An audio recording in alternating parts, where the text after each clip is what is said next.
Okay, thank you. Good evening.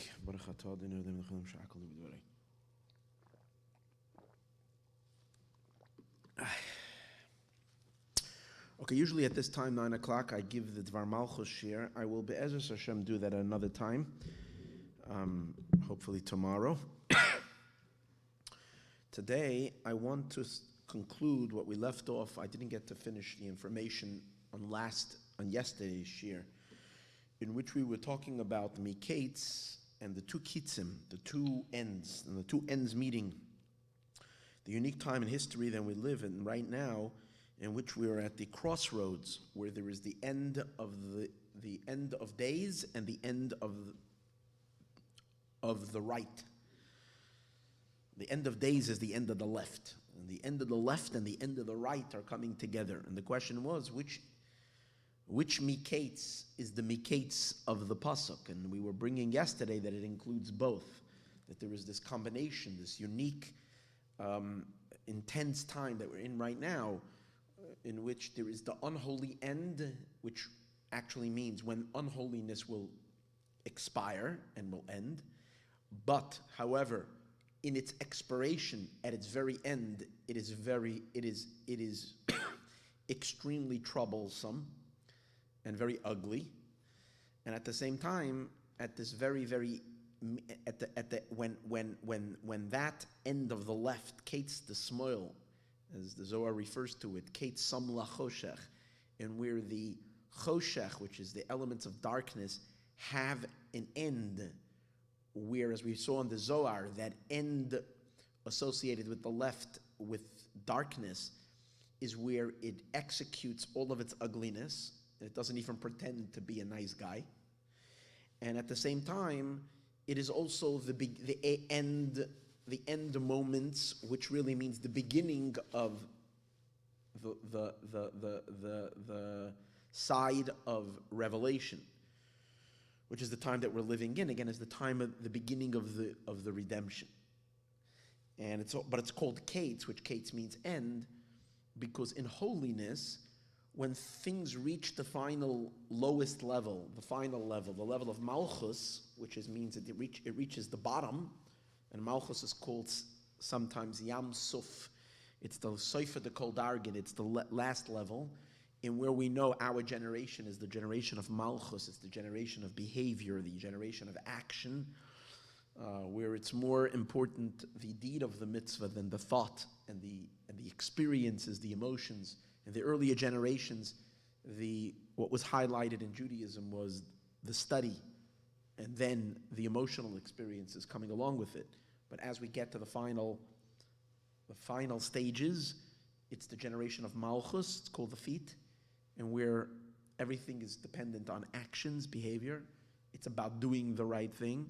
And yet, when we reach the very, very rock bottom of holiness, the very end, the very tail end, which is called Kates HaYomin, Yomin meaning the right side, which is holy. So as we get to the very, very end of it, that's when it unleashes its infinite power, because the end becomes the beginning. And when the end becomes the beginning, it explodes into infinity. That's what we said yesterday, that Acharis, which means the end, another word in addition to Kates, Acharis, which means the end, is Gematria Keter, which is crown. So here is where the intense revelations of the infinite reveal itself. It's based on the idea of not tchilas and b'seif, and the beginning is wedged in the end.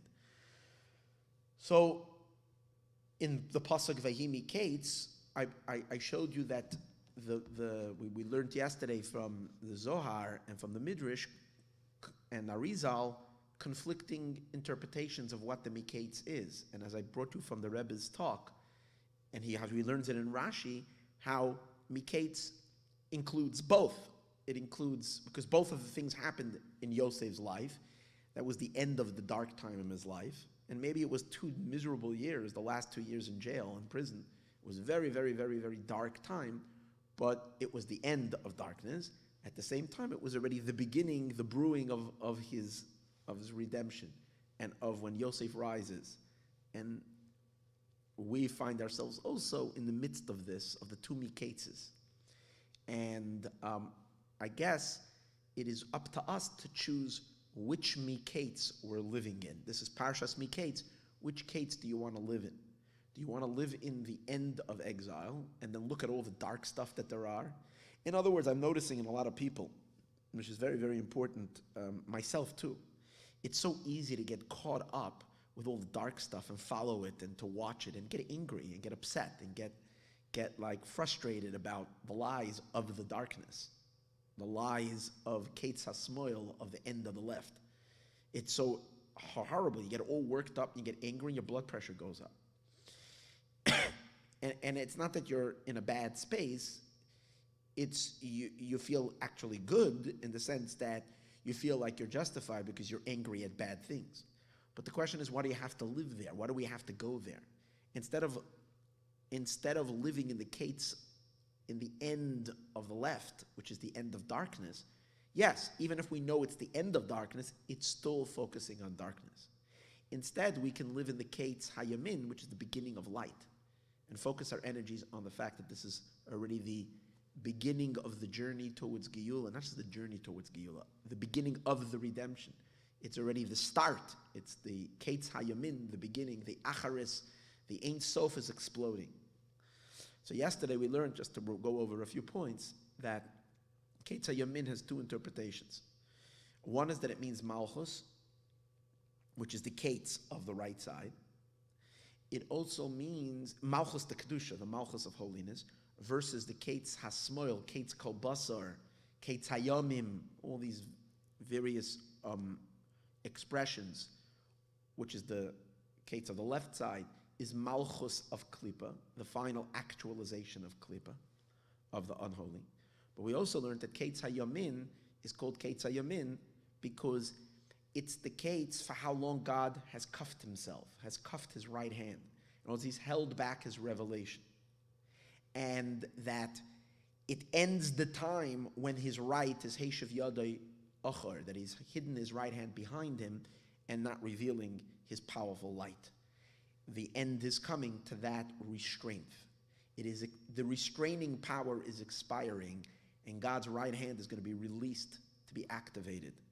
I guess it goes hand in hand with what we were saying, that from Malchus of Kedusha, suddenly Malchus, the moon, rises up to be equal to the sun, till she even becomes even greater. Eishas Chayla Teres Baila. That's when the release of the right side, when the right hand is unrestrained, and you have blinding godly revelation in the world, the lights of Kedusha. So this is second explanation. We're soon going to hold on. We're soon going to get to a third interpretation in Keitz Hayamin, in the Keitz of the right side.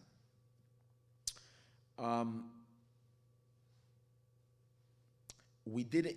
So just like I mentioned yesterday, that in the word Mikeitz, we can read the Mikeitz of the Parsha. According to the Zohar, it's a very dark Keitz. According to Rashi, too, in the simple reading of Rashi, Rashi says, Kol Lashon Keitz Lashon Soif, end. So it's the end of a dark period. That's what's highlighted. But as I mentioned from the from the Midrash, where the Midrash says that Mikeitz means that Hashem set a Keitz for how long Yosef will sit in darkness, and that now this is the Keitz, and this is the beginning from where he will shoot forth. And further illustrated by the Holy Ari, and where the Ari says on the words Mikeitz that this is Keitz Hayamin. Hayamin, the Keitz of the right side, means the beginning of the glorious days. Regarding Shenasayim Yomim, it says Mihi Mikeitz, it was Mikeitz, Shenasayim Yomim. 2 years. Those 2 years, what do they mean? So yesterday we discussed that the 2 years was the actual, what was necessary to facilitate the redemption. In other words, it was necessary, this idea of 2 years, to allow for Yosef's liberation. And the reason is because the mystical interpretation of Shnasayim Yamim, according to the Zohar, which means, notwithstanding the fact that the Zohar says Mikeitz is a very dark element, referring to the most extreme elements of the dark side, which is related to Vayish Kocheyu, where it says in the last words of Parshas Vayeshev that he forgot him. The forgetfulness is one of the characteristics of the left side. It forgets, which, by the way, is so amazing how it's all playing out. But the Vayish Kocheyu, the forgetfulness that's there, which brought a shikha, which caused and as I mentioned yesterday, it could be that Yosef also felt this forgetting. And I mentioned yesterday that Yosef tried to evoke the elements of holiness, which is remembrance, anti-forgetting. He asked to be remembered, but being that he asked the wrong guy, he asked the klipa, which the klipa is essentially forgetfulness. So what he evoked, what he stirred up were powers of forgetfulness. That's why it says two things. It says the Sar HaMashkim, the butler, Loi Zachar, didn't remember him, Vayish Kocheyu, and he forgot him, which means Yosef provoked the forces of forgetfulness. And they kind of, if I can say, jammed Yosef. They jammed Yosef's soul. They were jamming his frequency. They were jamming his connection for 2 years. So that's the Zohar's interpretation on Mikeitz. But the interpretation on the words Shnasayim Yamim, the Zohar says, actually means that the lower level, where there isn't remembrance, Asar Deleis Bezachira, where there is no remembrance, has arisen to the higher level where there is remembrance. So yesterday we discussed the Pirush of the Tzemach Tzedek on this, that the lower level where there isn't any remembrance exists in holiness as well. And that is in Malchus, which is holy, Malchus of Kedusha. It's called Asar de Mishtani, a place that changes. If it changes, there is forgetfulness, because Malchus is the source, the feminine level. It's the source of finite creation. And in finite creation, things come to an end, because finite, and therefore there could be forgetting. In order to make a fixing, and that's the source, obviously, as I mentioned yesterday, from the Kates Hayamin, from the Kates of the right side, her legs, the lowest levels of Malchus, are vested even in the Kates Hasmoil, in the Kates of the left side, in the Kates Hayamim, in the end of days, giving it power. And that's what we spoke yesterday, in which we say on Chanukah, Achetichla Regel Min Ashuk, you need that Malchus should lift her feet, pull it out from her investment in the dark side of the left. Extract. And maybe, I was just thinking this last night after I gave the shir, maybe part of that extraction of Malchus from the left side includes all of us listeners to this class.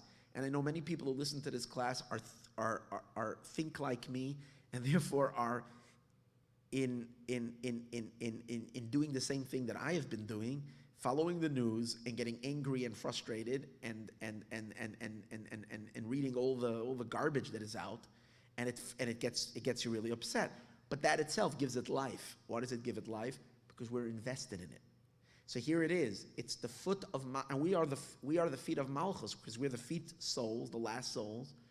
So we are the feet of the Shechina, and the Shechina's feet have to be pulled out min hashuk, from the marketplace, from this unholy market, from the media where they're marketing all this garbage to us all day long. So let's not look there. Let's put our heads rather in the books, in the holy writings. Let's learn about Mashiach.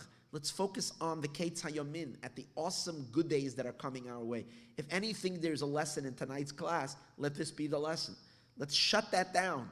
Let's go out from exile. When we go out, and again, we think we're justified in following it because we are hoping it will fall, and we're reading it to see it fall. We're reading to see its exposure of its lies, but it isn't good, because that itself, where we're getting upset about it and worked up about it, that's pumping energy into it. We got to pull out of it. Just like the Shekhinah is going to pull her legs out. The Kates Hayamin has to pull out from Kates Hayamim, from the Kates Hasmoil. Pull out of there and let it die. Because without holiness, it dies. Without our interest in it, it will die. Now, where was I going with this? So, so that level which is called the place where there is forgetting, which is the lowest level of holiness. Again, real shikha, real intense forgetfulness is in klippa, in the unholy. But there's nothing original in unholiness. Even its weaknesses are not original. Even its weaknesses start in holiness, because it has nothing original. It's just a copycat. So even its dark elements and its lacking, it doesn't originate the lacking. It takes that also, translates that from holiness. So even forgetting begins in holy. There's a mitzvah in holiness actually relating to forgetting. You can do a mitzvah with forgetting. We'll actually mention that soon. There's a mitzvah that in your field, when you're cutting the crops, if you forget a bundle in the field, you have to leave it for the poor. So you see, there is forgetting in the holy, where it's a mitzvah to forget, because like that's the poor get. So you can see that even forgetting exists in the holy. And spiritually, the sphere of Malchus has within it already forgetting. It's the source for forgetting. But obviously, nothing to be proud of. Forgetting is not a good thing. And again, from the forgetting of holy, it creates and sustains the ultimate forgetting of the unholy. So what we want over here is that the level of Malchus, which is forgetting, rises and connects to a level where there is no forgetting. And that's the yichud that we spoke yesterday, that the feminine realm attaches itself to the masculine realm. In the masculine realm, which is called in Hebrew zachor, zachor means to remember.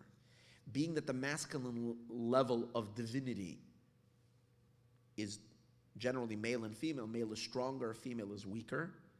So the weakness of the female element is because it's the source of the finite world, which again, as we mentioned all the time, its forgetfulness comes as it's an inherent part of being finite, because every finite thing means it has a beginning and it has an end.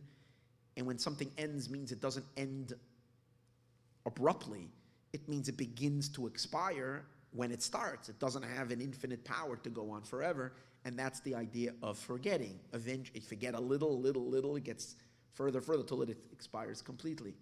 So Malchus, being that it's the source of finiteness, it's the source of forgetting, is elevated, and that's why it's a weak level, gets embraced by her husband, and she unifies with HaKadosh Baruch Hu, the masculine level, which is strong, the male element, which is infinite, where there's no forgetting.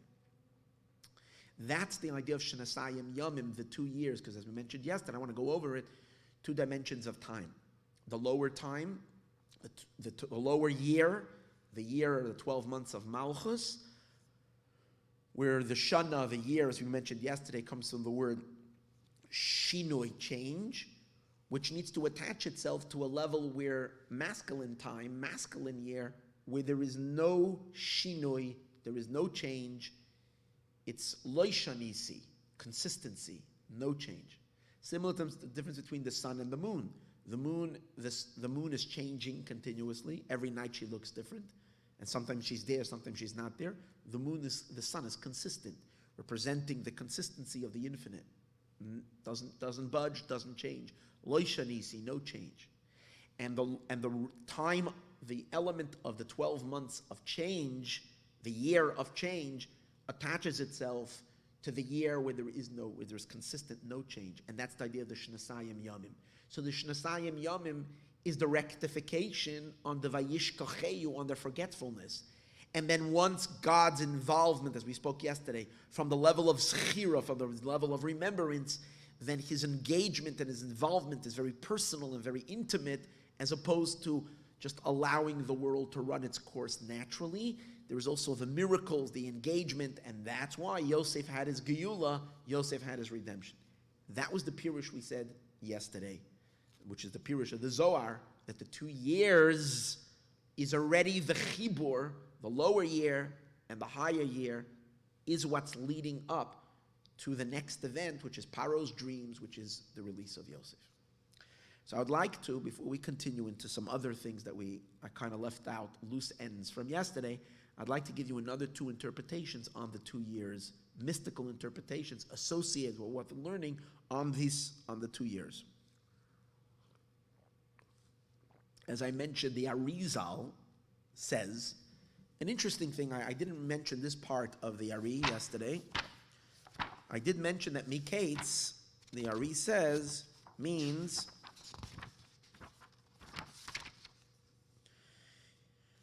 V'hu nikra Kates hayomin. This is called the right side. Kates is the Kates of the right. Okay, but the Arizal before that begins with the 2 years. Before he says what the Kates is, he says the 2 years. He says like this, in Ishnesayim Yomim, the 2 years, Gematria, Tafshin Lamed, is Gematria 730. How do you get 730 from Shnasayim Yomim? He says Shnasayim Yomim is 2 times 2 years, 2 times Shana. How many days are there in a Shana? So I told you yesterday that in the lunar year, 355, Gematria Shana, or 354, because it's between 354 and 355. But in the solar year, we know it's 365. 2 years, he says, is 2 times 365. Because in every year, Shin Samachei Yomim is 365 days. Ubeis Pamim Shin Samachei, and 2 times 365 comes out 730. Okay. But he says, you're not finished. 730. But he says you have to add 6. Why do you add 6? Because you also count the letters. In order to complete this gematria, the Holy Arizal says you got to add the 6 letters of the 365. Because again, it's got Shin Samachei, and Shin Samachei, 365, 365. But Shin Samachei itself is digits. So you have to add to the 730, you add another 6 single digits. Every letter of Shin Samachei, which are the 2 Shana, the 2 years, equal 1. So it's another 6. So you get to 736. Okay. Vav Oisi is Shin Samachei, Gematria Tafshin Lamed Vav. The Gematria of Tafshin Lamed Vav. And he says, so what's significant about the number 736? He says it's Keminyan, it is the gematria of Adna, the name Aleph Daled Nun Yud, which we know is the name of related to Malchus, called Adon, master. Adna Pashut, the simple gematria, which is 65, because Aleph Daled Nun Yud. Let's do it together. Nun and Yud. Nun is 50, Yud is 10, 6 is 60, and Aleph and Daled is another 5. Aleph is 1, Daled is 4, 65. Okay. Umeluoi, and then the Miloi. That means if we add together the gematria of Aleph, Daled, Nun, Yud itself, plus the Miloi of Aleph, Daled, Nun, Yud, what's the Miloi? Miloi, we always learn, is the hidden letters that you don't see. For example, in the word Aleph, you can count Aleph as 1, or you can see the whole word Aleph. If you see the whole word Aleph, it's Aleph Lamed Pei, it's Gematria 111. 111, Lamed and Pei is 110. Lamed is 30, Pei is 80, is 110. Plus an Aleph, it's 111. So when we take the word now, so I'm going to use, I brought a little board over here. So let's do this together. Spell out. Baruch Hashem over here. Okay. So we're spelling out the word Ado, Aleph, Daled, Nun, Yud. I'm going to put this in over here so we'll get a little closer. Here we go.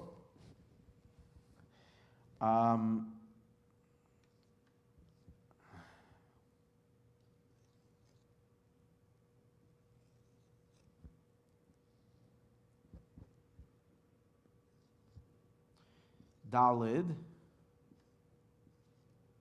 Aleph, Daled, Nun,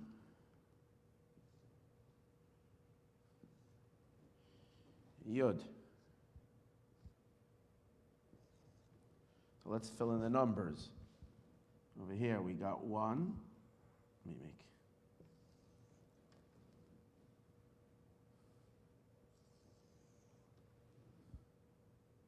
It's going to be a little hard. Okay, I'm going to have to write it small. I didn't leave myself enough space. Oops. Nope. Let's do this. I'm not too good at this. As you know, you listen to my classes, you haven't seen me do this much. There's a lot of gematria tonight, so I wanted to make it clearer. Okay. So this is 1, this is 30. Let's make this clearer, 1. And this is 30. And pay is 80. Together, 1, 30, and 80 is 111. Okay, now we get the daled. So the daled is 4. The lamed is 30. And the taf is 400. So let's add that up together. 434. Okay, 434. Then nun.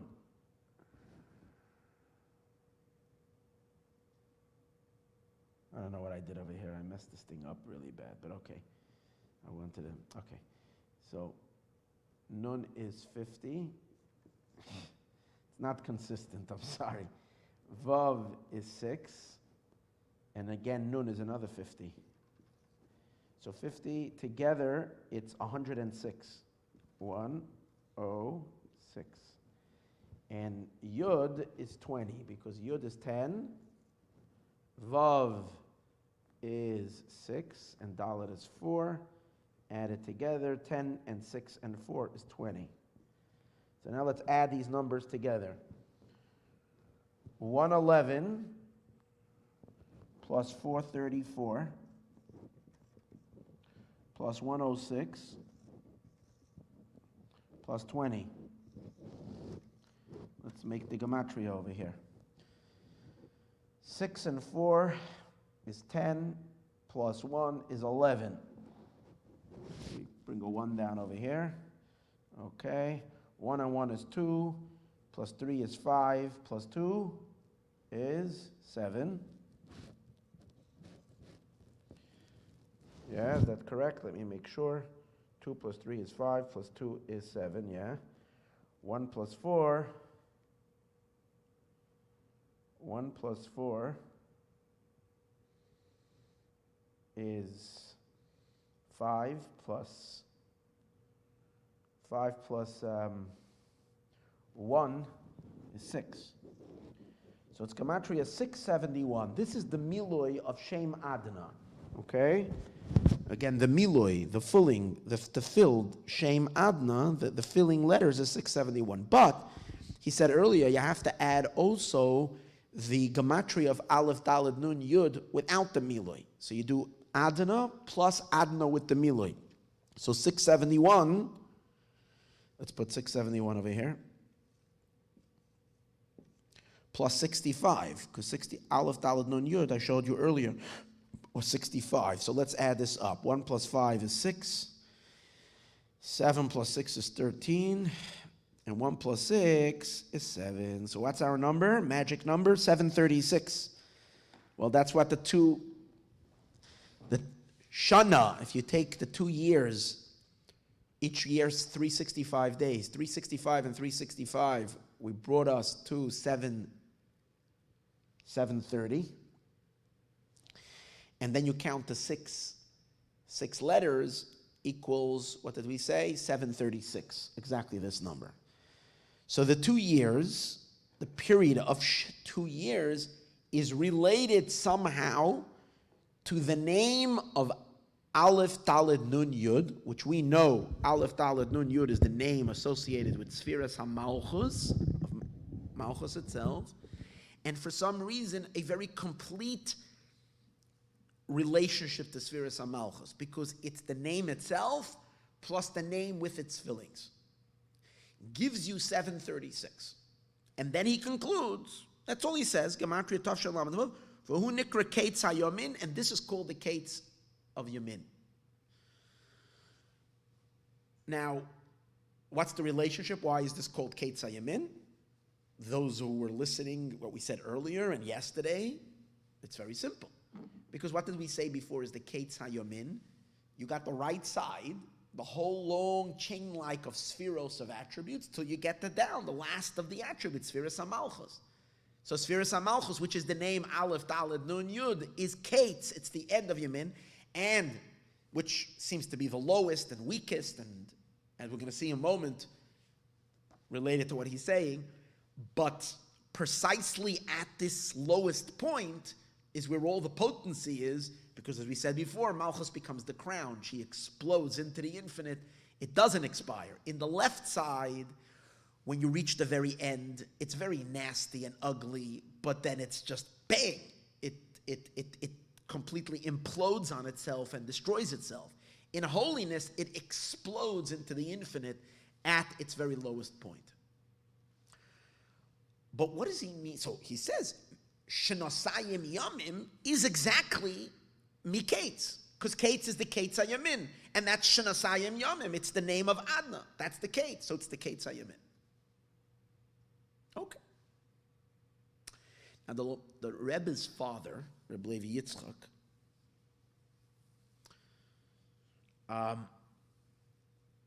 gives over here an interesting explanation on the significance of this number, Tafshin Lamed Vav, 736, and why it's related to this story, to this forgetfulness that we're talking about.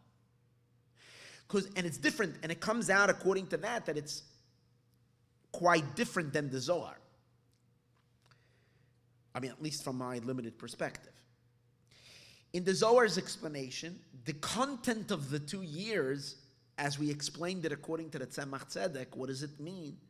The lower year, which is Malchus, where there is forgetting, or rather where there is no remembrance. He doesn't say there is forgetting over there, but a place where there is no remembrance yet, rises up to attach itself to the higher level of time where there is Zechira, where there is remembrance. And from there comes Yosef's redemption. So the concept of Shnasayim Yamim is a chibur of lower time to higher time. So the concept of the 2 years is the remedy for forgetting. It's the anti-forgetting. Okay? According to the Reb Levi Yitzchak, who's explaining this passage of Arizal, he says, well, what happened during the 2 years? During the 2 years wasn't the time of remembrance. Actually, Yosef, it was added on another 2 years of darkness to Yosef, in which Yosef was forgotten. And the butler forgot him for those 2 years. Later, the butler remembered him. Like we discussed yesterday, not because the 2 years were over and then he remembered because of a new event that happened. Because God got involved and got Paro to dream. But yet, the 2 years was a time of forgetfulness. So he learns in the Ari, in this idea of the Tafshin Lamed Vav, its association with forgetting, not its association with remembering. Which would mean that this is all part of the negative part of the story, the 2 years. When the 2 years were over, there came a remembrance. What I was struggling with when I was learning this yesterday and trying to put this all together was that I was finding over here then that there seems to be a crossover between the Zohar and the Ari regarding the Pirush of Mikeitz and regarding the Pirush of Shnasayim Yomim in exchange.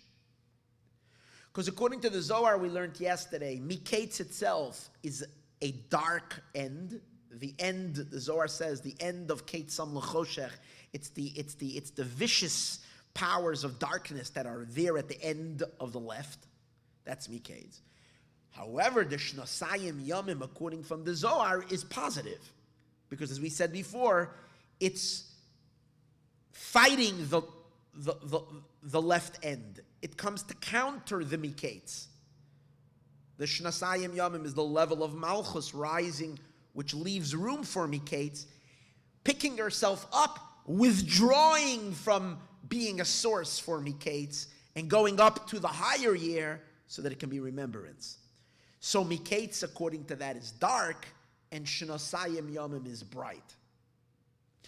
According to the Ari, just based on the reading that I'm doing now, and with the interpretation of the Rebbe's father, it seems the opposite. Mikeitz is the good Kates. It's Kates Hayomin. It's the Kates of the right side. It's not a dark Kates. It's a bright Kates. But the Shnosayim Yomim, the 2 years, which he brings over here, which is Tafshin Lamed Vav, is associated with forgetfulness, with darkness. So that's where I'm having a hard time. How does the Arizal make the Mikeitz so bright and the Shnosayim Yomim dark? And the Zohar is saying the Shnosayim Yomim is the remedy and the Mikeitz is dark. So I'm still struggling with that a little bit. I have a way to work this out a little bit, but not for now. First, I'd like to interpret what the Rebbe's father, Rebbe Levi Yitzchak Schneerson, again, master Kabbalist, how he interprets this Ari, the significance of this number 736, which is Tafshin Lamed Vav, which this number 736 is the gematria both of 2 years with the 6 letters, and this is the name of Aleph Daled Nun Yud in its completion, as we discussed earlier. What's the significance of that? So he says, first of all, the word Tafshin Lamed Vav is the word, spells the word Tashelu. Now, is there such a word, Tashelu? Yes, he finds it. The Rebbe's father scans the whole Tanakh, all of Scripture, and beep, beep, beep, beep, he picks up a word. Where? In Ruth, in the reading of Ruth, Megillas Rus. So over there, Boaz is talking to his people that are working in the field. He notices this young girl, this Moabite princess, who just came back from Moab. They were poor, they hadn't anything. So she went out into the field to collect the gifts of the poor. The gifts of the poor is there's certain things that you leave for the poor. You have to leave at the end of the field called Peah. Then you have to leave just in case when you're cutting and when you grab a bunch of wheat, you pick up the sickle and you cut. So if 1 or 2 little individual stalks fall down, you're not allowed to pick it up. That's called leket. You have to leave it. So on, different gifts. As I mentioned to you earlier, one of the gifts of the poor is called shikha. If you forget a bundle, 2 things. Either if you forget bundles on the ground, after you sheave sheaves, like we learned in last week's Torah portion. After you sheave it, you tie them together, and then you collect all the bundles to take them to the main granary, where you're going to pile them up. If you forgot a little pile, or 1 or 2, 3 already is not called forgetting, but if you forgot 1 or 2, you're now allowed to go, but then you see it later, remember, you're now allowed to go take it back. It's called shikha. Or if you forgot to cut a certain part of the field, you're cutting, and you forget a certain part, you're now allowed to go back and take it, up to a certain amount. Okay? That's called shikha. So Boaz is very impressed with this girl, and he wants to help her. So he tells his sharecroppers, or whatever they're called, the guys who are cutting in the field, he tells them that they shouldn't purposely forget. They should forget. See to it to forget, so that she collects a lot. So he uses the words, one of the words he uses,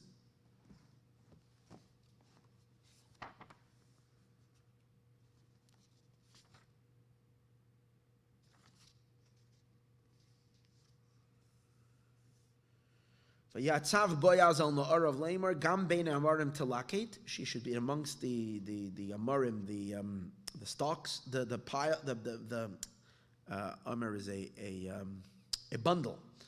V'loy tachlemuhu. Gam, don't embarrass her. Gam shoyl tashulu la. You should also shol tashulu. Rashi says shakech teshakcho. Make sure to forget. Asu atzmachem ki'ilu ata shoykchem. Make yourself like you're forgetting. So she's going to collect it. I want to, fine. So, Tafshin Lamed Vav 736 is in Hebrew, the word which it spells represents forgetting. So now it makes sense that in the 2 years the butler forgot, because this concept of 2 years and which spell the word 736 gematria Tafshin Lamed Vav, Tashelu means forgetting.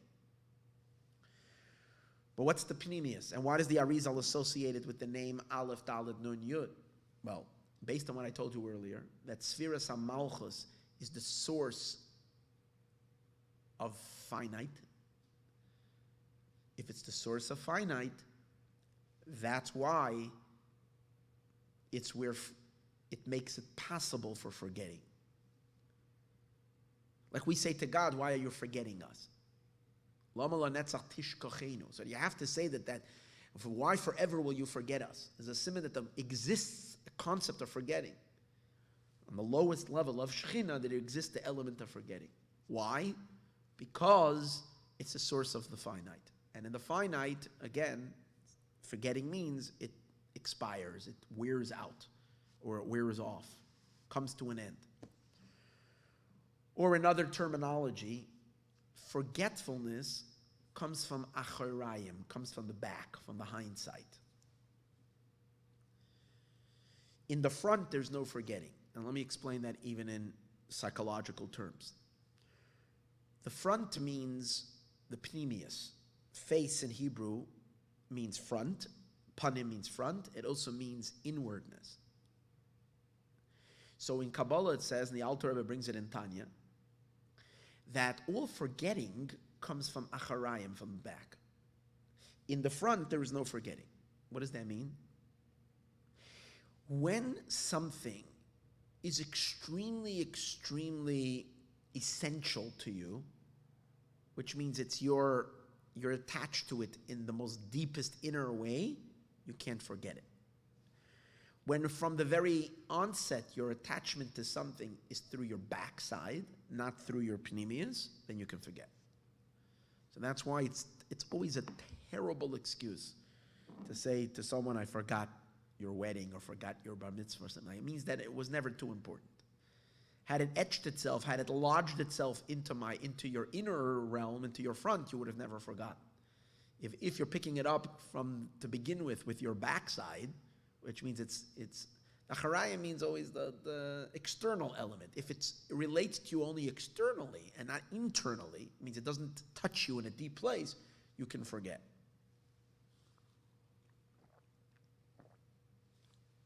So this explains, so now Malchus is considered in general the acharayim, the back.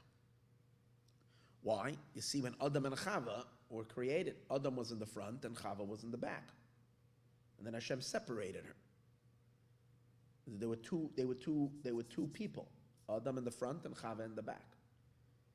Now Chava was made to be the back. The Shekhinah was made to be the back for a purpose, because only the back means the energy is limited, less weakened. It is diminished and weakened and lessened for the purpose, because ultimately God wants to create a finite world. From the inner elements of the supernal man above, a creation so detached would never be able to be created. So there needs to be the idea of acharayim, the back. But now we understand why the name Aleph Dalet Nun Yud, if you add the Aleph Dalet Nun Yud and the Milui of it, which is the idea of Malchus, which Malchus is called acharayim, and in general it's also called moichin dekatnos. It's the small moichin, the limited. It's where the energies are the most constricted. That's where forgetfulness can happen. So according to this, how does it fit, however, there? The Arizal is not negating the Zohar. How does it fit when we say that the concept of Shnasayim Yamim means that the lower year, Malchus, a place, the Leizbei Zechira, where there is no forgetfulness, ascended to a place where there is a place where there's no remembrance, that's what I meant, rises to a place of remembrance. What it means is, how does it fit with what we're saying now, that the concept of the 2 years itself is the root. There's no zechira there, there's no remembrance in the 2 years. So according to this interpretation, you have to say, and I'm going to prove that in a moment, that in the 2 years itself, no, that's the idea of shikha, of forgetting. And that's why again, different than it is a different pirush than what we said earlier, that the 2 years represent, like the Tzemach Tzedek says, lower time and higher time. That means that one of the 2 years is a place of remembrance, lo shanisi, no change. And the second year is the place of forgetting, and the 2 years bonding together. I'm definitely going away from that pirush. But I'm not going away from the concept that the Zohar says that the redemption came as a result of the lower level ascending to the higher level. It's just the question is, what does the 2 years mean? Definitely the lower level ascended to the higher level, but according to the Arizal's pirush, that happened after the 2 years. That means when the 2 years were over, when we completed the time of Mochen Dekatnus, of Adna, of both years represent the lower time, then after that we came out from Mochen Dekatnus. The time of Mochen Dekatnus was over, of Acharayim, of backside, was over, and now there can be panim b'panim, face to face. That means Malchus rises from her lower Acharayim state and goes to join her husband in this embrace. But that happens after the 2 years. Okay? Now, supporting that idea is the Ramaz, Ramosha Zakusi. When Ramosha Zakusi says regarding Dishnasayim Yamim, the 2 years, in his pirush to the Zohar, when he says the lower level rose, he says it in the pirush of the Zohar, he says the lower level rose up to the higher level. He's explaining what's the relationship of Mikeitz. If we say Mikeitz, again, he's not interpretation on the Ari, the Ramaz. The Ramaz is giving an interpretation on the Zohar. If we say Mikeitz means the left side, the dark Kates, Kates HaSmoil, a place where this powerful force of forgetfulness overtook Yosef, as we spoke earlier, jammed him during those 2 years. So how does it fit with the concept of 2 years? So the Ramaz says as follows, and he too associates, different than what we just said, different than the Ari, that it's 2 years represent 736, Moichen de Katnus, Acharayim energy, where there is forgetfulness. He says along the same lines, but different. But the same idea that the 2 years represent the power of shikha, forgetting. That's why the butler forgot. But he clearly says it was when we come out of the 2 years, that's when the lower level ascends to the higher level, and and there is a rectification, and there's no more forgetfulness. But his pirush is very gishmak, and again, it's different than what we just said. A very cool idea. And he says the same. He begins like the Ari, same idea. That what?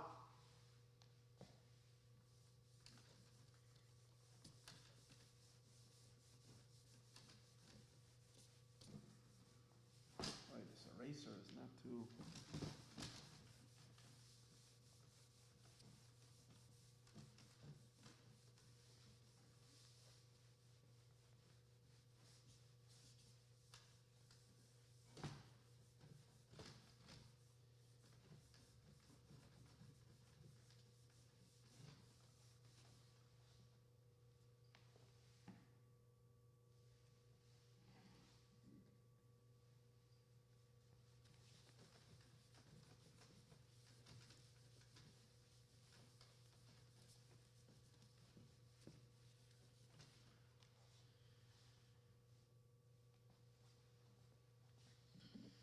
Okay. He says like this.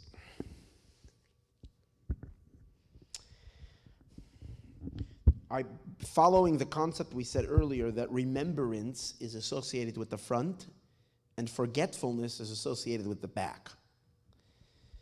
But he takes it to a much higher place.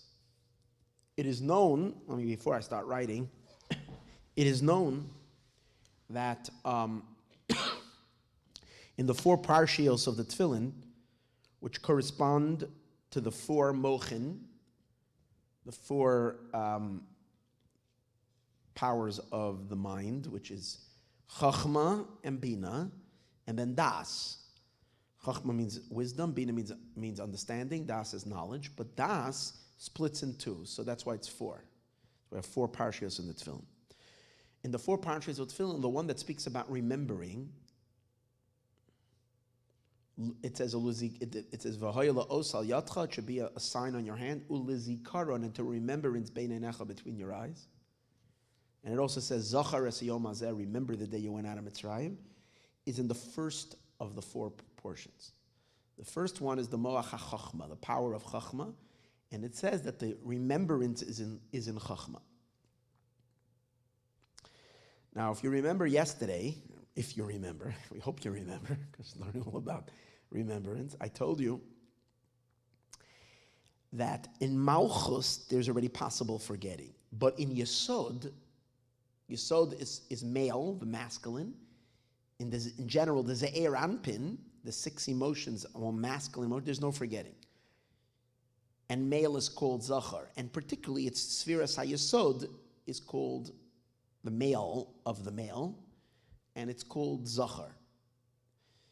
But, yeah, and the reason I explained was because that's where the energy is still infinite. Malchus is where things start getting restricted and limited and adapted to a finite universe. Still, Malchus is still an infinite attribute. It's still part of the tail end of the divine, but it's where things change and get acclimated already.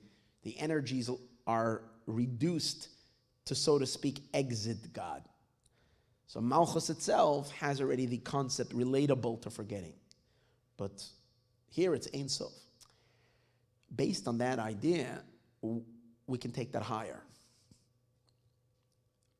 The Ze'er Anpin, although it's infinite, it's the Katzet, it's the end of the Ein Sof, as opposed to Malchus, which is considered already the soul of creation, is the end of the Ein Sof. But still, once you're going past Bina, Ze'er Anpin, you're already talking about some form of a design, some form of a limitation. The real Ein Sof is in Sfiras HaChachma, because Chachma is Koach Ma, it's the recipient, it's where the infinite, it's where the lights of Keter, which Keter is purely Ein Sof, are residing in Chachma. And that's why the real place of never forgetting is Chachma. Chachma is the Moach HaZikaron, that's where remembrance happens. In the Mochin. From Chachma, it connects to Bina as well, because we know Chachma funnels all of its light down into Bina. So in Chachma and in Bina, there is Zikaron, there is remembrance. Primarily in Chachma, but it goes into Bina as well. In as much that Chachma and Bina are Trein Rein, the Loim Isparshin, the 2 friends that never separate. So therefore, there is remembrance. But where is there the real Zikaron? In the Pnimius of Chachma and Bina. Where does forgetfulness really start? In a very subtle level. Again, the possibility for forgetting really is already in Malchus, much lower. But where does it start? In the backside of Chachma and Bina. Because remember, all forgetting is from the back, in the Acharayim. So in Chachma and in Bina, on the back of it, that's where forgetting happens.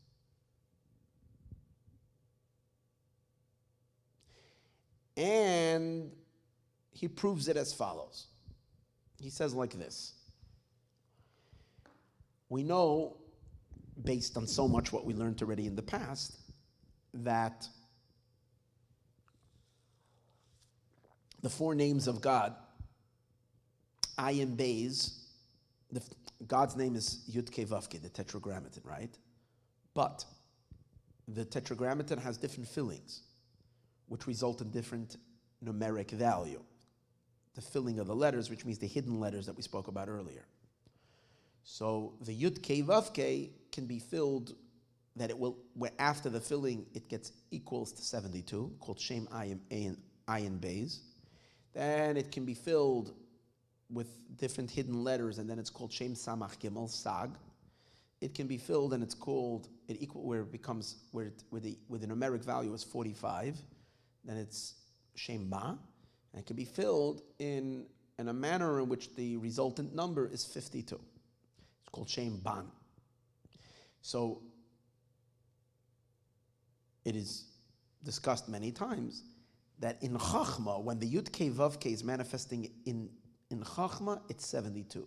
In Bina, it's 63. In the Zeir Anpin, it's 45. And in Malchus, it's 52.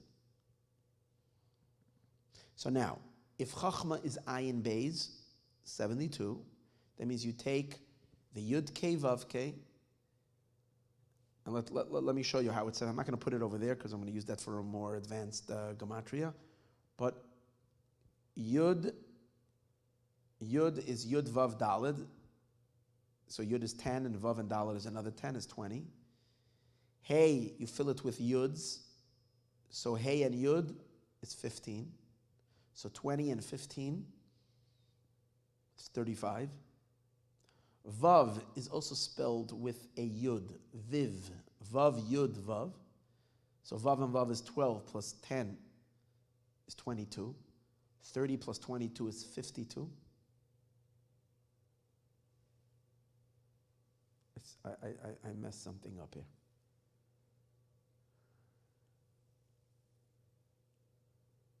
Something I was off. Let's start again. Yud is 20. Hey is 15. So that's 35. Not 30, 35. 35 plus 22 is 57. 57 plus 15, the last Hey is in a Hey and a Yud. 57 plus 15 is 67 plus 5, 72. Okay? So the name of God radiating in Chachma is 72. Now, what's the name of God in Bina? So earlier I told you that the name of, in Bina it's 63, Shem Samach Gimel. That's when we're associating Bina to Yud Kei Vav Kei, to the Tetragrammaton. But in many calculations, for whatever reason, it means different facets in Bina. Bina is a massive attribute with so many different facets to it.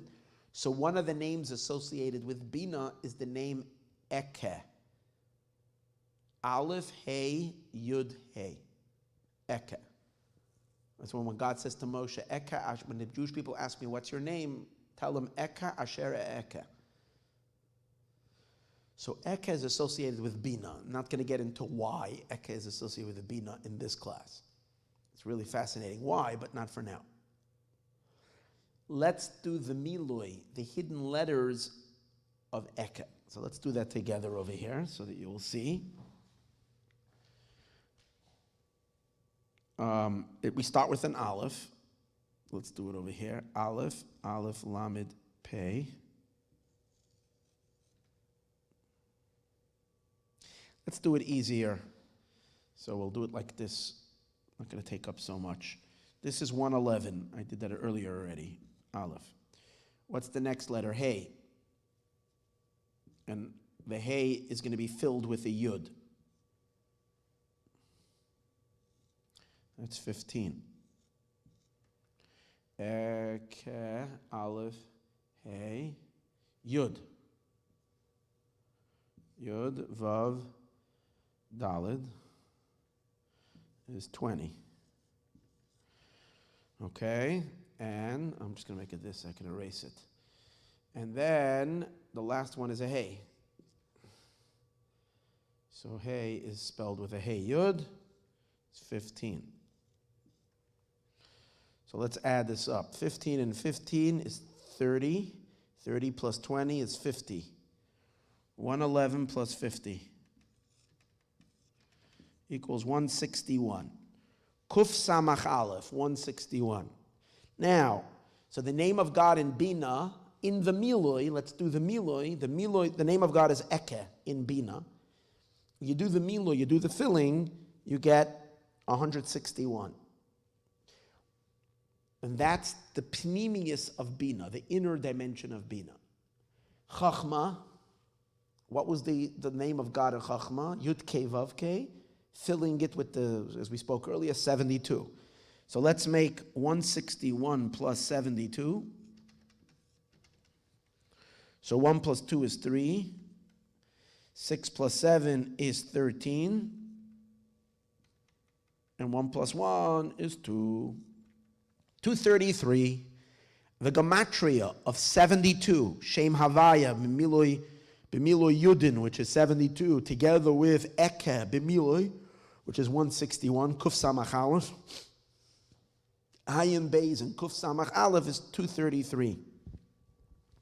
Very significant number, 233. Watch this.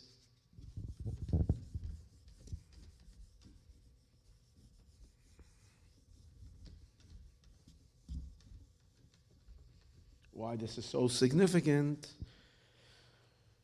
233. And let's take a look at this word, very important word.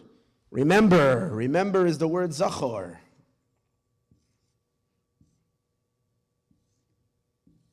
Let's do the gematria. Reish is 200. Vav is 6. 26. Plus 20. Chaf is 20. 226. Plus Zayin, which is 7. 226 plus 7. 233. So the word Zachor, which means to remember, is gematria 233, which is the exact gematria of, as I made sure, the Chachma and Bina, 72 and 161, the pnimius of it, because that's where remembrance comes from. So remembrance, in Hebrew, everything is perfect. So the idea of memory comes from pnimius, of the Or Ein Sof, of the infinite.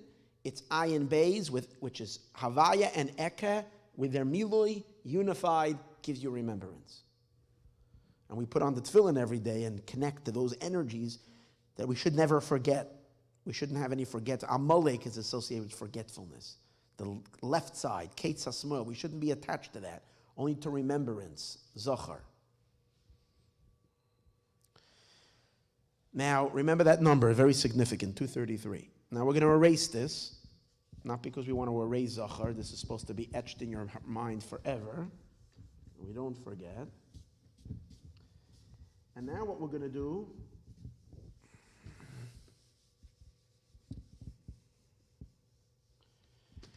is we're going to show where forgetfulness comes from the back of Chachma and Bina. Why? Now here the gematria gets a little more complicated. We're going to do the gematria of the Acharayim. So the Arizal explains that whenever you want to get to the backside of any attribute, the way you do the gematria of a word is you do a gematria Acharayim, which means it actually comes by adding much more numbers, and that actually reduces the energy. It doesn't increase the energy, it reduces the energy. You multiply the letters, and the way you do it is like this. What's the word we want? We want Yud Kei Vav Kei, okay? 72, the Yud Kei Vav Kei, the pnimius of Yud Kei Vav Kei, but we're doing it in a Acharayim. So what you do is like this. The way it works is you do like this. You start with Yud,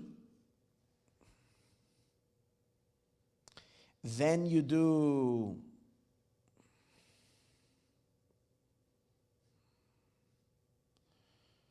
Yud Vav, then you do Yud Vav Dalid,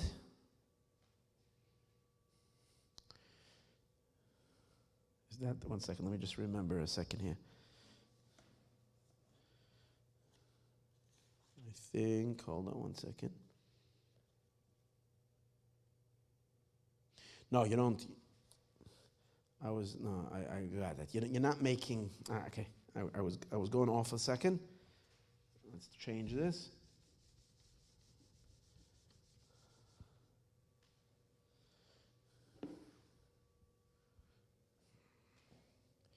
You spell out Yud.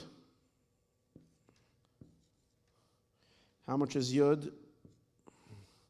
Yud is 20. But then you don't just do Hey. You put the Yud again, Yud Vav Daled, and plus Hey. So Yud Vav Daled is 20, Hey is 15, equals 20 plus 15 is 30. No, same mistake I did before, 35. Then you go Yud plus Hey plus Vav. But the Vav is Vav Yud Vav. Like we showed you earlier. Let's do the gematria of this. Yud is 20, Hey 15, plus Vav is 27, 35 plus 27, 57.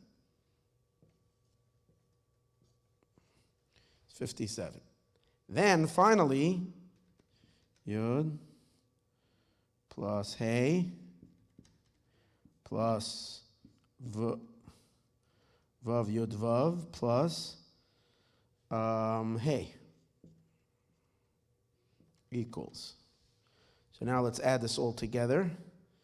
This is 72. We know the name is 72. We're going to add all these numbers together. And that is, let's do it over here. 72 plus 57 plus 35 plus 20. So let's make the thing over here. 2 plus 7 is 9. 9 plus 5 is 14. 1 plus 7 is 8. 8 plus 5 is 13. 13 plus 3, 16. 16 plus 2 is 18. 184. So the gematria, the number associated with the back of Chachma. Again, Yud Kei Vav Kei, 72 is Chachma. But the back of it, the way you get to the back is, again, I can't tell you the reason for this, but by multiplying the letters and somehow working it down like this, I guess this way it reduces its energy. It's called the backside. You get to the Kuf Pei Daled, which is the backside of Chachma. By the way, Chachma is the source where the essence of life happens. It's attachment. It's the first recipient of life. The word, the back of Chachma, 100, is very holy, but it's still the backside. But it's the back where the energy is reduced. 184 is the gematria of the word pakod, which means also to remember, by the way. But it's a back remembrance, not a front remembrance. But it's also the word, it is also the word dofek, which means the pulse. So, because the energy that flows in the body, where you get the pulse, is the acharayim, it's the back of Chachma. The Chachma itself is over here in the brain. It's where life is in its origins. Here, it's the backside of Chachma, the influence of Chachma, as it is. So that's just an interesting idea. Not related to exactly what we're learning, but I wanted to share that. Okay. So this is the backside of Chachma. Let's remember 184. I'm going to erase all the numbers besides the 184, because that we have to keep. And we'll take you to the backside of Bina. Let's do the same thing we just did with Chachma, and we will do it with Bina. And here we go. The Bina is Ekka. So let's do this. We start with an Aleph, Aleph Lamed Pei, which equals, we did already before, 111. Then we do Aleph, again, it's the backside, so we're going to make Aleph. And what's the next word? Plus. Hey, 15. So let's do the gematria here. 111 plus 15 is 121, 126. Now,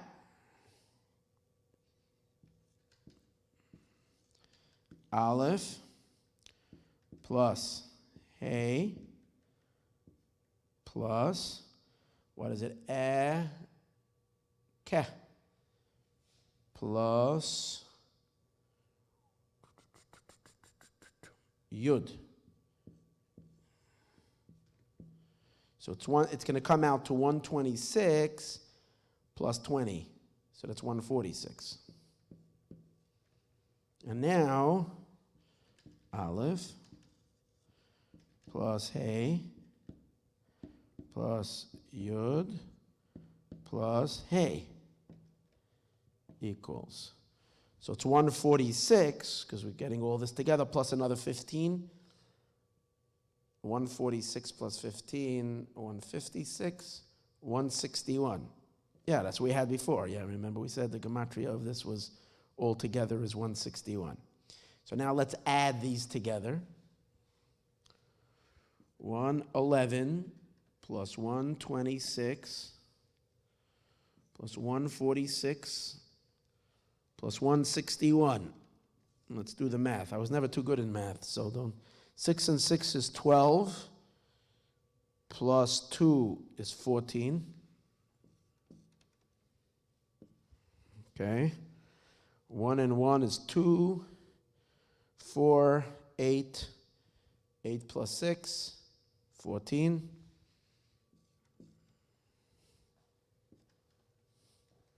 1, 2, 3, 4, 5. 544. Okay, so the gematria of the Acharayim of Bina, of Ekka, the name Ekka, and again, this is how we get to the Acharayim, is 544. Now we go 184 plus 544. Let's add this up. 4 and 4 is 8. 8 and 4 is 12. 1 and 1, it's so basically 728. Okay.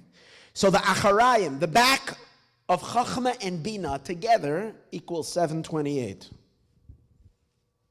What's significant with the number 728?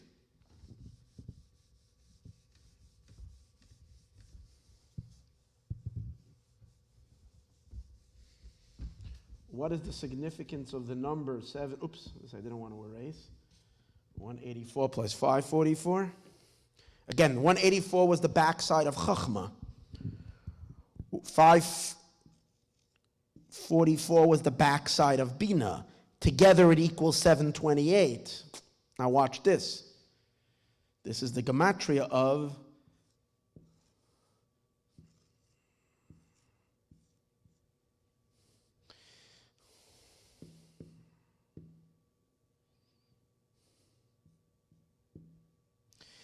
Tishkach. Let's see. Tishkach means to forget. Taf is 400. Shin is 300. So that's already 700. Chav Ches is 28. 728. 20 and 8.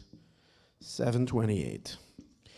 So the Pnimius of Chachma and Bina, the inside of 72 plus 161, which is the Pnimius of Chachma and Bina, the name Ekka and Havaya, the Pnimius. When you add it together, you get 233. Gematria Zachor, remember. And 184 plus 544, the backsides of Chachma and Bina, 728. Now we'll understand the verse that says, Zachor, remember, al tishkach, don't forget. That means get involved in your inside, the pnimius, invest yourself, take it in. Use your pnimius of Chachma and Bina, not your chitzonius, not your external. Because externally, from the Acharayim, there is forgetting.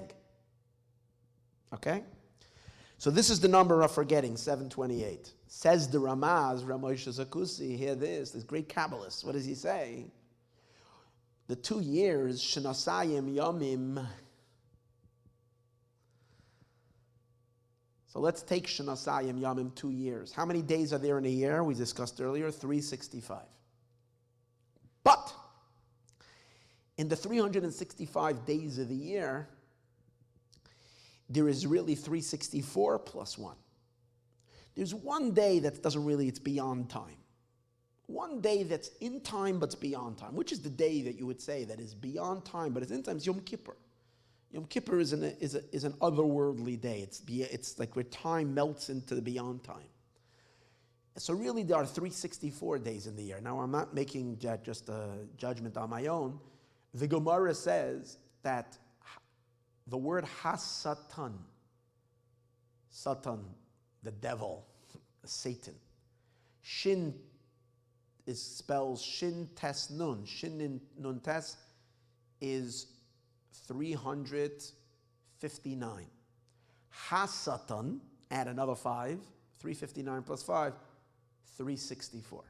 So the Gemara says that the reason why Hasatan is 364, because the Satan has power in the 364 days of the year. He can get us to sin, he can prosecute, he has dominion.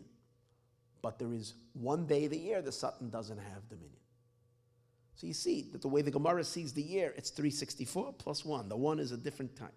So therefore, let's take 364, where the power of the year, but as it relates to Satan as well, 364. That means time mixed with all the good and all the not so good. But 364 plus 364. So 365 and 365, we said earlier, from the Arizal, is 730. So 364 plus 364 is 728. So when it says Shenasayim Yamim, 2 years by Yosef, it's 364 plus 364, Gematria 728, which is the Gematria Tishkach. And that is the reason why, during those 2 years, the butler forgot. The 2 years, the energy of forgetting. Same idea like the Arizal. But the Arizal gives you the numbers equaling 736, counting 365 plus 365, adding the 6 letters, getting you to 736. And the significance of that is that it represents Malchus. 736 is a number associated with Malchus. It's Adonai, as we said earlier, plus the Milui of Adonai, which over there is a place of forgetting. Things are watered down. It's the Acharayim of all the 10 spheres. It's the back of back. The Ramaz is looking at this idea on a much higher level, meaning at a higher point of the beginning of forgetfulness, the Acharayim of Chachma and Bina. Back there's already the source of forgetting, but the numbers associated over there are the Acharayim of Chachma and the Acharayim of Bina, the back of Chachma and the back of Bina, which is, the numbers associated with that are, 184 plus 544 equals 728. 728, Gematria, the word Tishkach, which is also Shenasayim Yamim, 2 years, because you do 364 plus 364, which are the days of the year, equals 728, Tishkach. So the Ramaz says, so only after the 2 years were over, now I want to say, but here's an interesting thing. He says, what provoked these two powers, these 2 years, this idea of 2 years on Yosef? Because Yosef wanted to stimulate remembrance. He wanted to connect to the energy of remembrance. And he wanted to be remembered by God. And so he wanted to tap into Zachar, into that power. And that's why he says to the butler, he says, Kiyam Zachar Zichartani, please remember me. He was trying, but the problem is, when you're dealing with an external guy and trying to evoke Pnimius, it doesn't work. He belongs to the world of Klippa. So what does the Zohar say? Instead of evoking remembrance, he evoked the forces of forgetfulness. Now Yosef himself, we said before, is associated with the attribute of Yesod, which is where he's Zachar, masculine, remembrance. So he was trying to induce something that he's related to. But he was trying to get it through this butler. So here the interesting thing. Let's take a look at the name Yosef.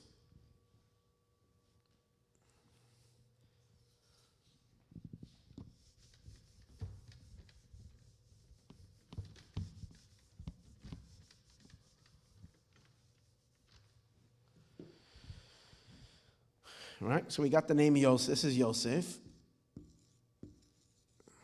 But let's spell out his name with the Miloi. So Yod, Vav, Daled. Vav. I'll tell you how he spells Vav, because Vav can be spelled different ways. I want to make sure I get the right one. Oh, the Vav he spells just the Vav, because Vav, we know sometimes it's spelled Vav Aleph Vav, it can be spelled Vav Yud Vav, and sometimes it's just Vav. And then Samach.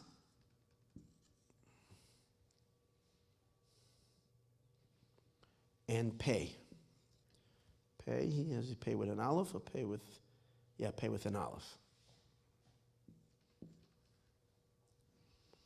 Okay, so let's add this up. Hope you guys didn't fall asleep watching here. Hope I'm entertaining you. 20, Yud is 20, Vav is 12, Samach, Mem is 120. Because Mem is 40, Samach is 60, 40 and 60 is 100, plus Chaf is 120. Pei is 81, like this year. Pei Aleph. Now let's add this up. 120 plus 81 is 201. Plus 12 is 213. Plus 20, 233. Which 233 is the gematria of the word Zachar. So Yosef has it in him, Zachar. He has the Zechira inside of him. He's just trying to work that through a man of forgetfulness. So the Zohar says when he tried Zachar Eskarenu, he did the opposite. What he tried to evoke, he didn't get, and he got powers of forgetfulness that surrounded him for those 2 years. And the 2 years are associated, as we said earlier, 364 and 364, I guess the Yom Kippur-less year, without Yom Kippur. If you bring Yom Kippur in, then you're not in that zone. But if you don't have Yom Kippur, and I guess that's what the Klippa is, it's the world without Yom Kippur. It's without being connected to the Ein Sof. So what do you have? You have 2 years, 364, Gematria 728, Gematria Tishkach. So the Ramaz says, but after the 2 years, and he says like this, each of these years, Yosef broke the year. He broke the Klippa. He broke the Acharayim. He broke the backside of Chachma. He broke out of the backside of Bina. And after he came out of these Acharayim, the backside, he went into the Pnimius, and that's what the Zohar means. The lower level was ascended into the higher level, into the place where there's no forgetting. So that's the idea of Shnosayim Yomim. So again, what comes out from all of this, is the way I'm seeing it, is that according to the Tzemach Tzedek's Pirush, the 2 years themselves are already the lower level ascending into the higher level. Because the lower Malchus is ascending into, according to both the Ramaz and the Arizal's Pirushim. Again, in the Arizal he doesn't say much, but according to the Levi Yitzchak's interpretation of the Ari, it seems like the 2 years themselves are associated with forgetting. Either 736, Tashelu, Tafshin Lamed Vav, or, which is a word for forgetting, or Tishkach, 728.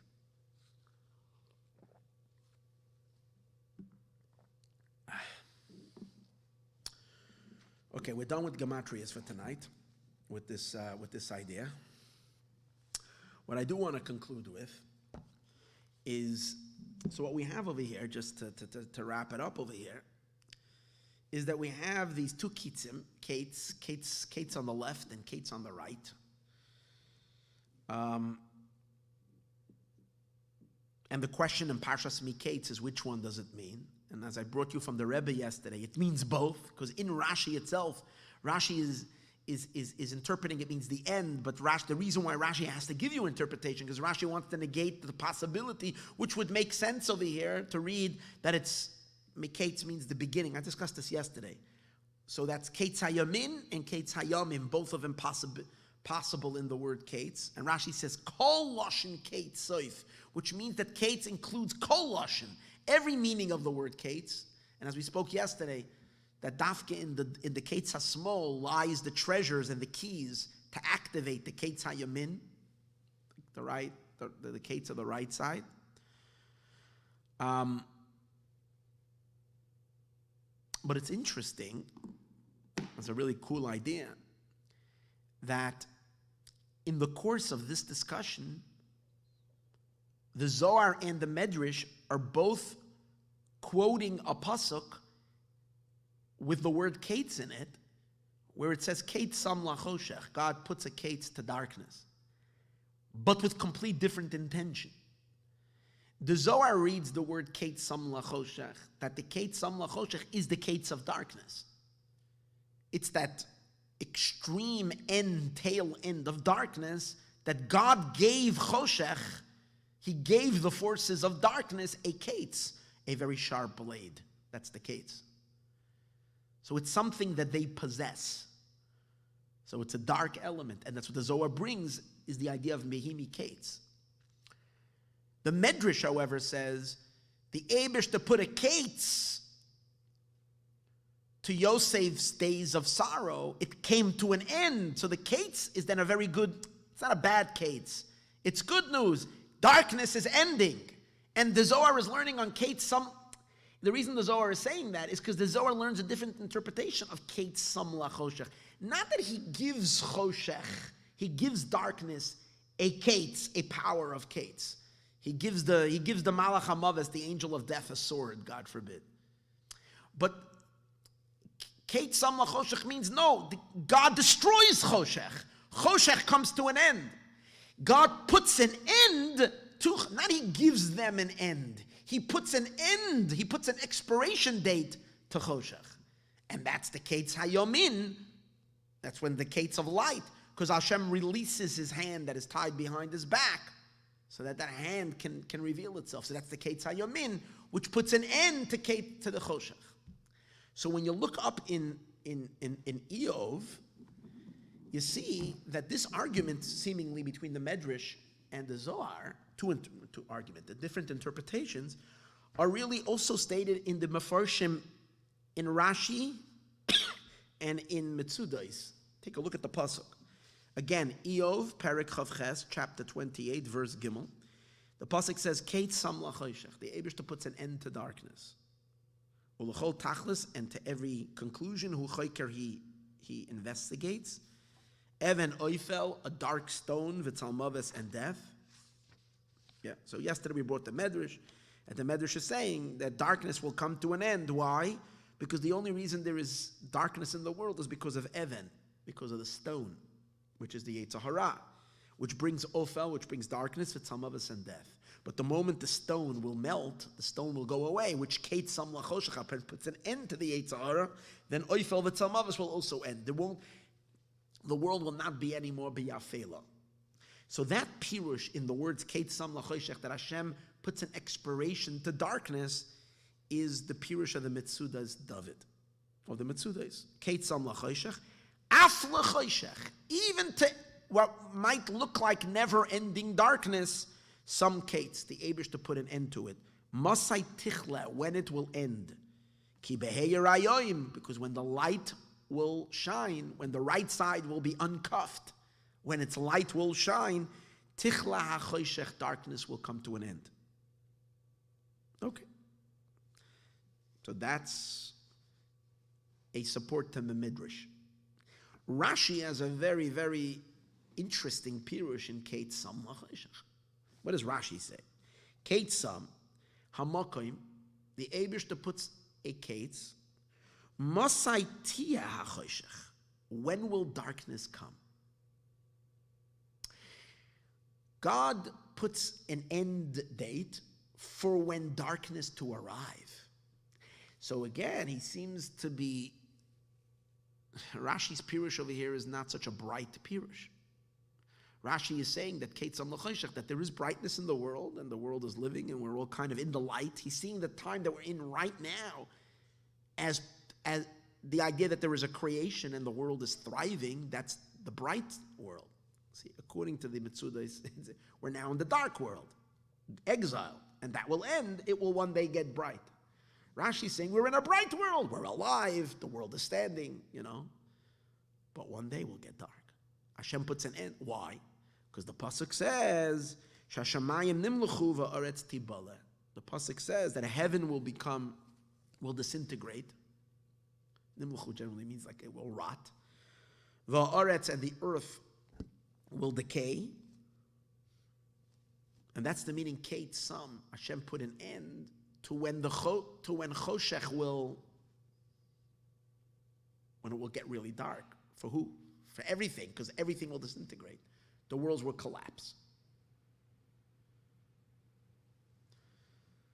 It would seem like Rashi's pirush of Kate Sam LaChoshech is a very dark pirush, and it kind of fits with the pirush of the Zohar, as we said earlier, that Choshech has a Kate. Choshech has an end in the sense that they have power in the end, but a dark power, and again, which obviously will expire. But Rashi seems to be even worse than the Zohar in the sense that Hashem puts a time when the Choshech will just overwhelm, God forbid. The worlds will destroy. So we can't leave this. We can't leave this Rashi like this. So I'd like to share with you what the Tzemach Tzedek says in this Rashi and on the Kate Sam LaChoshech. Fascinating. And then this Rashi, which seems to be such a dark Rashi and such a dark Pirush, suddenly is not so dark. It's very bright and very positive. So what does he say?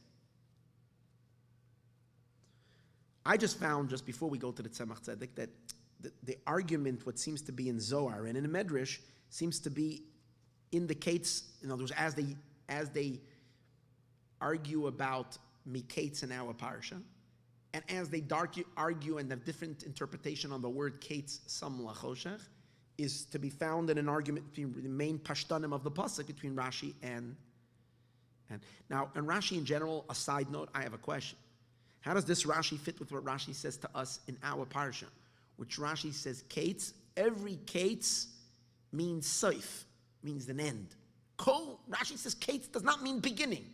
It means only the end. Kol Lashon Kates. He makes a blanket statement. And when it comes to Rashi over here, he seems to be saying that Kate Sam LaChoshech he's interpreting it as beginning, not as end. Not beginning of light, beginning of darkness.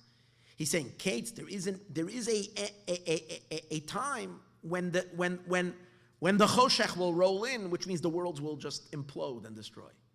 So what's the Kates then? Kates in that sense means an end time.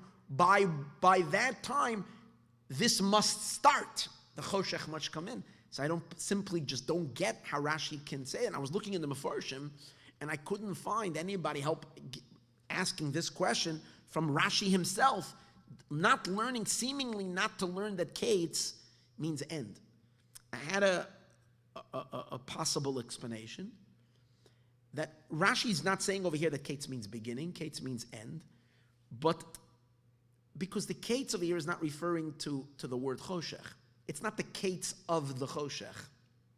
If it would be Kates HaChoshech, then it would mean the end of darkness. Kates Sam, Hashem put an end to what? La Choshech. So that would mean like this. He put an end to the world.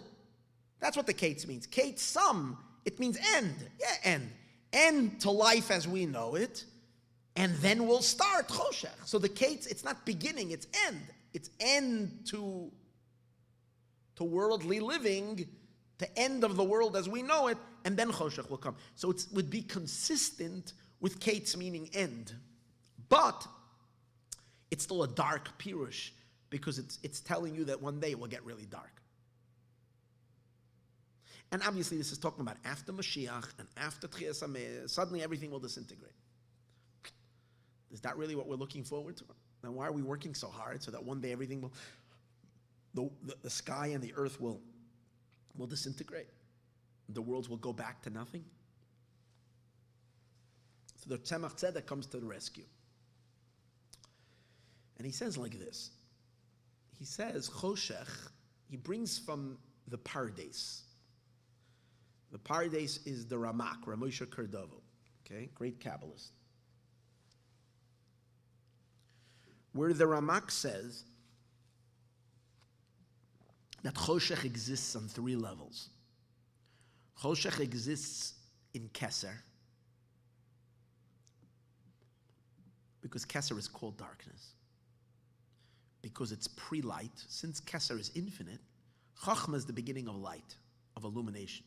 Because it's already a flash, it's already the infinite energy is coming through a keyhole, so it's an illumination. Keser is where the infinite is in itself. And because it's completely incomprehensible and unknowable, it's called darkness. Yashas Choshech Sisrei, that Hashem shrouds himself in darkness. So that's not a darkness that's beneath light. It's not a darkness, the absence of light. It's darkness because it's too bright and no one can look at it. It's blinding. That's the reason why it's called darkness. It's higher than light. It's too private, it can't be revealed. Too intense. But that's one level of Choshech, he says. And then he says, and there's another 2 levels of Choshech. Second level of Choshech is in Gevura. There's Chesed. Chesed is light. And Gevura is Choshech, darkness.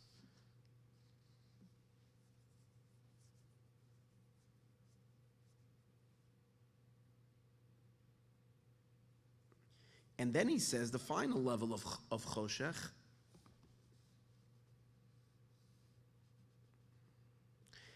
is the Choshech of the Klippa, of the forces of darkness, forces of unholiness. So again, we can identify darkness in 3 places, he says. In Keser, the infinite. In Gevura, when God is being strict, the attribute of Gevura, darkness. And then in the forces of darkness, which are evil. And over there's also darkness. 3 levels of darkness. So whenever we know that something is found in 3 levels, means the 3 must be connected. So the way that Tzemach Tzedek connects the 3 is he says like this.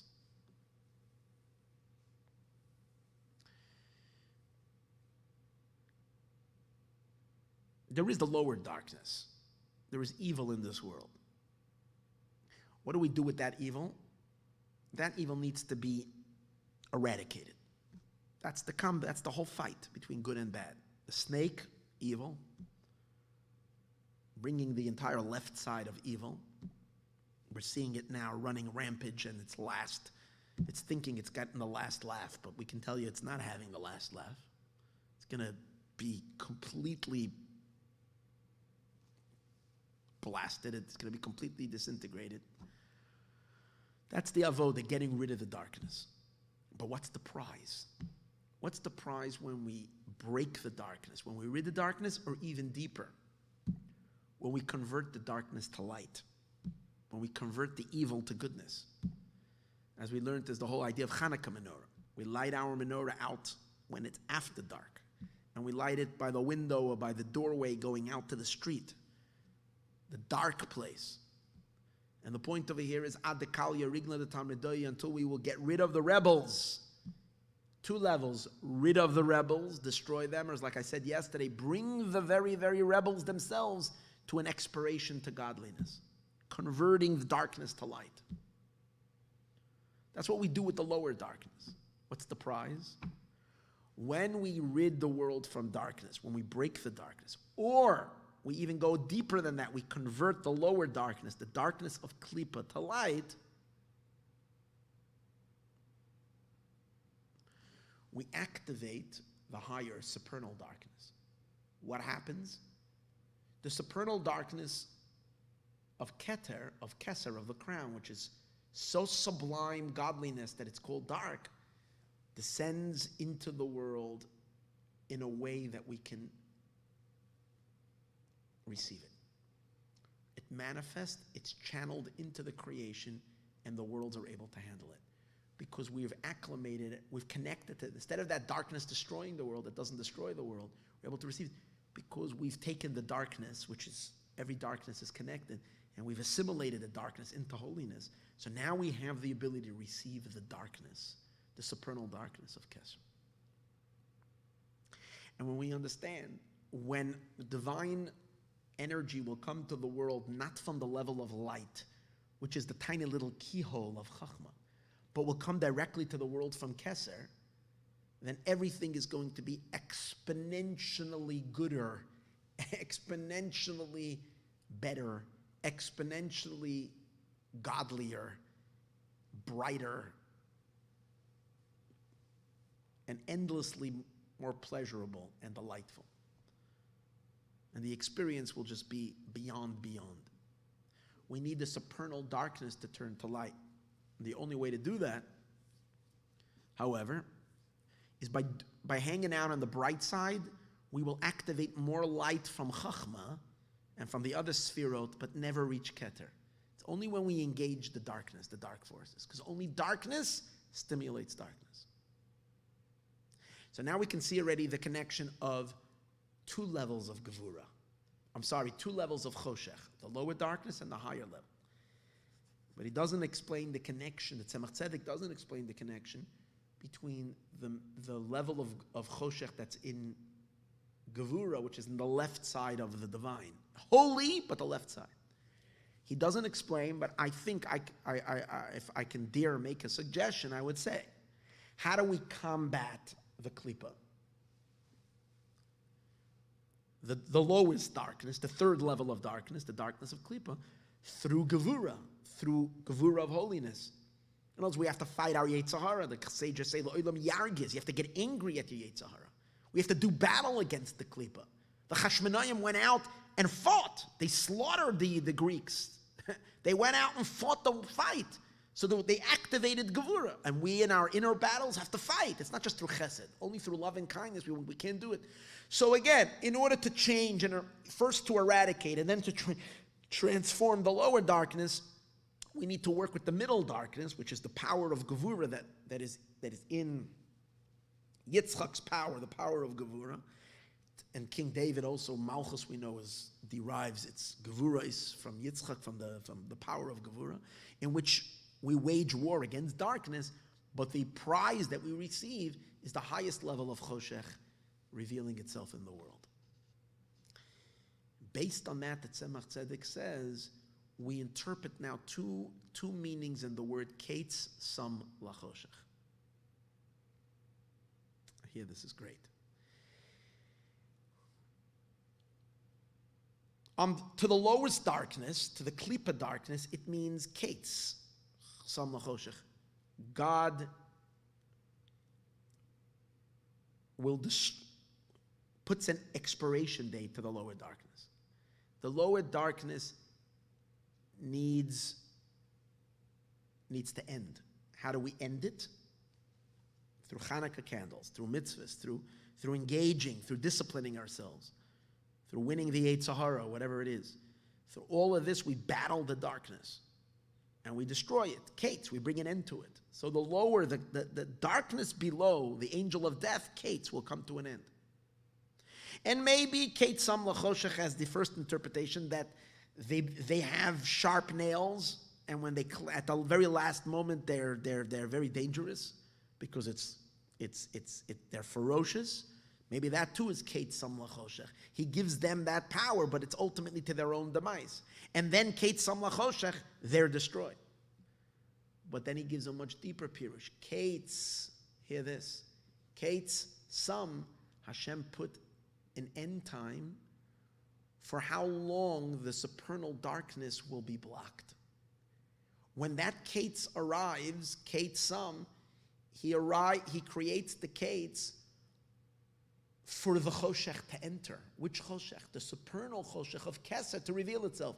You know, there is an end for how long it will be dark and inaccessible and unknowable. At a certain point, he puts an end to that darkness. That means that the supernal darkness stops being dark. It starts becoming bright, which means accessible, experienceable within the universe, within the creation. So that's the Choshech. Hashem puts an end to how long it will be Choshech, which just means hidden from all the worlds, from all the experience of holiness. So that Choshech will manifest, will reveal itself. And he says, he wants to, then the Tzemach Tzedek says, and that could be, we can read that into Rashi. This is so beautiful. He says, remember I said to you, Rashi has a very strange pirush. Kate Shama Makim, when will the darkness roll in and the heaven and earth will disintegrate?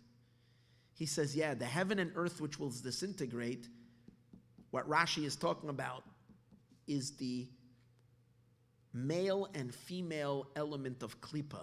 The Zuchra and Nukva of Klippa. The Zun of Klippa is called heaven. The masculine side of Klippa is called heaven. The feminine side of Klippa is called earth. It's the male and female of the left side. That will disintegrate. And that means the heaven and earth of Klippa will disintegrate. But what's going to happen then? It's not going to be just a heaven and earth destroyed. Nah. And then a new heaven and a new earth will descend, which is one of the prophecies regarding Mashiach. A new heaven and a new earth will reveal itself. What's that heaven and earth? That's the heaven and earth that's revealing, built and conveying the supernal darkness. Choshech ha'elyon. So that's what Rashi means. A time will come when the higher Choshech will reveal itself. And Rashi brings the Shemayim and Aretz Nimluchu. They will be destroyed. That's the lower darkness, the darkness of Klippa. For the higher darkness, Kate Samla Choshech, for that Choshech to manifest. But he says, based on these two interpretations of Kate Samla Choshech, a third interpretation to Kate Samla Choshech. And now here's the third one. The only way we can stimulate and channel and activate and bring the supernal darkness is only through when we're rubbing against, when we're banging at, we're stimulating the supernal darkness through our battle with the Klippa darkness. It's for that reason that God keeps the Klippa around. Because without darkness, we couldn't channel the higher darkness. So there needs to be, in other words, if they would be blown away immediately by Avram Avinu, by Yaakov Avinu, by whatever, by King David, it says, you can see that when Avram has his covenant with God, it says that he cuts the animals, and then the vulture comes, and it wants to eat the animals, wants to peck at them, and Avram Avinu chases them away. So Rashi says it means that King David swoops down. He wants to destroy the nations, and Avram doesn't let him. Why? Because if there's no challenge, if there's no darkness, we won't be able to have Mashiach. We won't be able to have the true revelation. The real goodness can only come from destroying the darkness and transforming the dark. But we need darkness. Only the darkness has the potency to activate Kesser. So what are the two Perushim we said, which leads us to the third Pirush right now?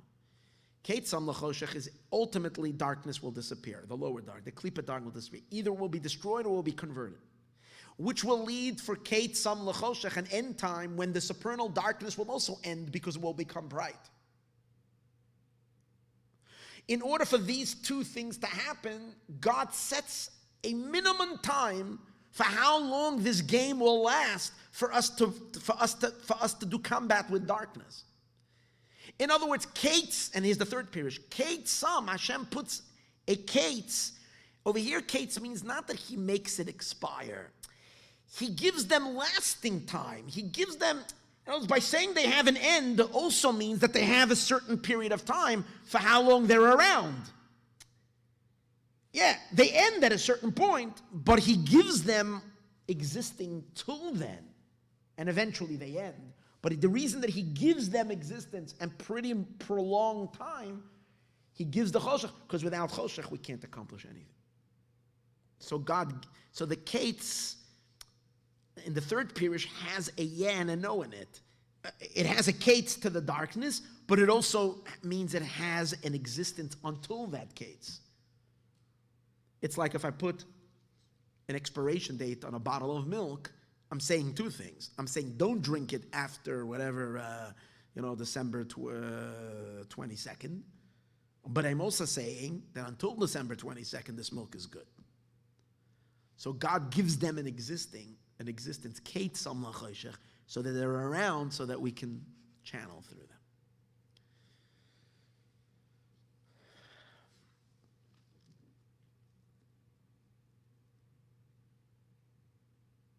Main thing is, from all of this, it should be Vayhimi Kates. It should be already Kates Samla Choshech, to the Klipa darkness, should be completely expire. We're watching the world, as I mentioned yesterday, so much of the Klipa is flipping over to holiness.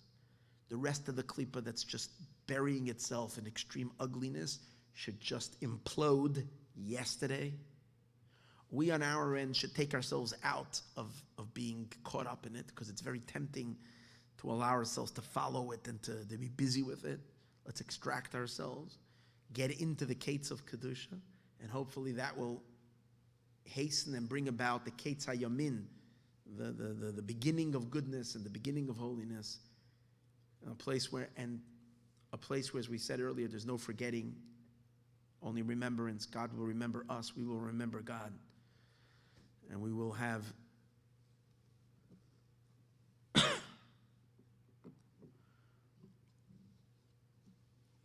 the revelations of Mashiach, as I saw from the Bnei Yissaschar. Miketz Shenasayim Yomim, he says after the 2,000 years of Torah, because it says in the Yomim can also mean not just a year, but 1,000 years. 2,000 years, he says, at the end of the 2,000 years of Torah. There's 2,000 years of Torah, 2,000 years of chaos, 2,000 years of Torah, 2,000 years of Mashiach. So at the conclusion of 2,000 years of Torah, today we're actually at the conclusion already of 2,000 years of Mashiach, almost at the end of it. Uparo cholem, paro means the level of ispiruyim and ekol nahoirin. Powerful revelation of godliness is called paro. Paro means complete exposure, complete ispiruyim, the level of keser. Cholem comes from the word gets very strong. Yachlimenu means to be healed, to become strong. Paro, the revelation, becomes very strong. And that's what we're holding right now. It should be already that the Paro Cholem, it should be the Izgalus of Espiruyim and Ekol Nahoirin, of all lights, with all of its intensity, with all of its power. Let's experience the full revelation of Mashiach Tzidkenu, especially now since it's already the 7th night of Chanukah. We're going into the 8th night of Zois Chanukah. We're expecting super miracles this year. May we see already the light of the Geula Shalema. Thank you for joining, and I hope you're leaving with some enlightenment and not chas v'shalom confusion, because there's a lot of ideas over here. But I hope you'll continue to sort it all out. A Freilich and Chanukah, a good Chodesh, and only good to everyone. And Mashiach now.